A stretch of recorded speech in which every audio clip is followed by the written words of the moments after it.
आषाढी एकादशीला शासकीय पूजा करायला मुख्यमंत्री सपत्नीक पंढरपूरला येत आहेत। त्याच्या आधी आज आम्ही पंढरपुरात जाऊन पांडुरंगाला साकडं घालणार आहोत। हे पांडुरंगा महाराष्ट्राच्या मुख्यमंत्र्यांना सुबुद्धी दे, कारण महाराष्ट्राचे मुख्यमंत्री हे अत्यंत अभ्यासू आहेत। त्यांनी अभ्यास करूनच शेतकऱ्याचा 7/12 कोरा करायचं आश्वासन निवडणुकीमध्ये दिलेलं होतं आणि त्या आश्वासनाचं सोयीस्कर विसर त्यांना पडतोय। हमी भावाच्या 20% जादा अनुदान द्यायचं आश्वासन त्यांनी दिलं होतं, त्याचाही विसर पडला। उलट हमी भावापेक्षा कमी किमतीला शेतकऱ्याला आपला माल विकावा लागतोय। 12 जिल्ह्याला जोडणारा शक्तिपीठ महामार्ग आहे। हा शक्तिपीठ महामार्ग करण्यासाठी म्हणून खाकी वर्दीतल्या गुंडांना हाताशी धरून मुख्यमंत्री सक्तीनं शेतकऱ्यांच्यावर दडपशाही करून शेतकऱ्यांच्या जमिनीचा सर्वे त्यांच्या इच्छेच्या विरोधात करू पाहतायत। हा शक्तिपीठ खरं तर महाराष्ट्राच्या जनतेच्या दृष्टिकोनातून गरजेचा नाही आहे। सांगली, कोल्हापूर आणि सातारा जिल्ह्याला महापुरामध्ये लोटणारा आहे।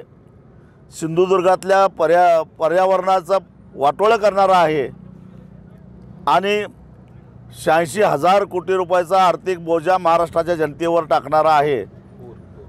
महापुराचा धोका या मार्गामुळे आहे आणि त्यामुळं हा शक्तिपीठ महामार्ग रद्द करण्याची सुबुद्धी मुख्यमंत्र्यांना होऊन दे, हे साकडं घालायला आम्ही पंढरपूरला निघालेलो आहोत। काही लोक म्हणतात की जे आंदोलन करतात त्यांची जमिनी नाहीत, फक्त पैसे मागण्यासाठी हे आंदोलन सुरू आहे असं म्हणलं जातं। असं जो म्हणतोय की आमच्या जमिनी नाहीत, ठीक आहे, माझी जमीन जाणार नाही, पण मी पूरबाधित आहे लक्षात ठेवा। कारण हा शक्तिपीठ महामार्ग झाल्यानंतर सर्वाधिक महापुराचा तडाखा हा शिरोळ तालुक्याला बसतो आणि त्या शिरोळ तालुक्यातला मी आहे।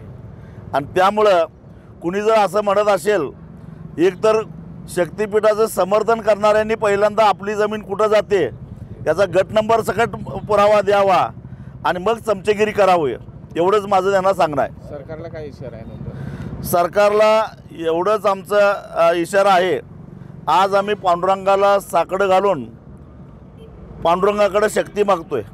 कारण सरकारला सुबुद्धी सुचणार नाही आम्हाला माहिती आहे, पण पांडुरंगाकडं हा लढा अजून तीव्र करून या भोळ्या बाबड्या गोरगरीब शेतकऱ्यांना आणि महापूर बाधित सर्वसामान्य गोरगरिबांना न्याय मिळवून देण्यासाठी लढाई करण्यासाठी आम्हाला शक्ती दे, हे पांडुरंगाला साकडं घालतोय। आणि मला सरकारला एवढंच सांगायचं आहे, जेव्हा जेव्हा आम्ही पांडुरंगाला साकडं घातलं, पांडुरंग आम्हाला प्रसन्न झालेला आहे। उदाहरणं सांगतो, 2011 साली पांडुरंगाला साकडं घालून पंढरपूर ते बारामतीत चालत गेलो आणि त्या वर्षी टनाला 600 रुपये ऊसाचा भाव वाढवून घेतला। 2018 साली पुन्हा एकदा पांडुरंगाला दुधाचा अभिषेक करून दुधाचं आंदोलन केलं। सरकारला लिटरला 5 रुपये दुधाला अनुदान द्यावं लागलं।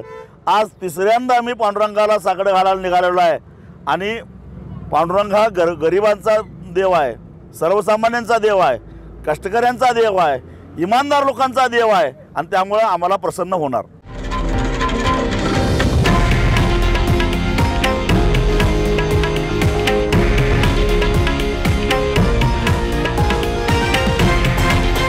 हे आहे देशातील नंबर 1 न्यूज नेटवर्क आणि आपण पाहत आहात TV9 मराठी, एकमेव।